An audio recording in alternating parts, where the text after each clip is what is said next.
Hey guys, ക്രിസ്മസിന് നമ്മുടെ വീട്ടിൽ മുറിച്ച കേക്കിൻ്റെ വീഡിയോസൊക്കെ ഞാൻ ഒരു ഷോർട്ടാക്കി ചെയ്തിട്ടുണ്ടായിരുന്നു. അപ്പോൾ അതിന് ശേഷവും നമ്മുടെ വീട്ടിൽ കുറച്ചധികം കേക്ക് വാങ്ങിച്ചിട്ടുണ്ടായിരുന്നു. അപ്പോൾ അത് ഏതൊക്കെ ജസ്റ്റ് ഒന്ന് കാണിക്കാമെന്ന് വിചാരിച്ചു. സാധാരണ ക്രിസ്മസ് കഴിഞ്ഞാലും നമുക്കൊരു ക്രേവിങ്സ് ഉണ്ടാവില്ലേ കേക്കിനോട്.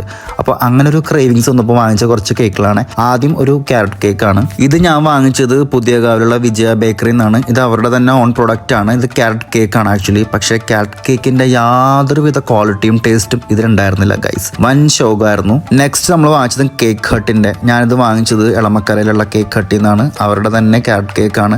ക്യാരറ്റ് കേക്ക് നമ്മുടെ വീട്ടിൽ ഭയങ്കര ഇഷ്ടമാണ്. അതുകൊണ്ടാണ് പ്ലമ്മിനെക്കാളും കൂടുതൽ ഇഷ്ടം ക്യാരറ്റ് കേക്കാണ്. എനിക്കാണെങ്കിലും അങ്ങനെ തന്നെയാണ്. കാരണം പ്ലം കേക്ക് കഴിക്കുമ്പോൾ എനിക്ക് കുറച്ച് അസിഡിറ്റി ഉണ്ടാവാറുണ്ട്. അതുകൊണ്ടാണ് കേട്ടോ ഗൈസ്. പ്ലം കേക്ക് എനിക്ക് ഇഷ്ടമാണെങ്കിലും എൻ്റെ ശരീരത്തിന് തീരെ ഇഷ്ടമല്ല ഗൈസ്. അതാണ് സംഭവം. പക്ഷെ ഈ ക്യാരറ്റ് കേക്ക് എൻ്റെ മോനെ ഒരു രക്ഷയില്ല, വേറെ ലെവലാണ്. ഞാൻ തന്നെ ഒരു 10 പീസ് കഴിച്ചെന്ന് എനിക്ക് തോന്നുന്നു. അത്രയും ടേസ്റ്റാണ്.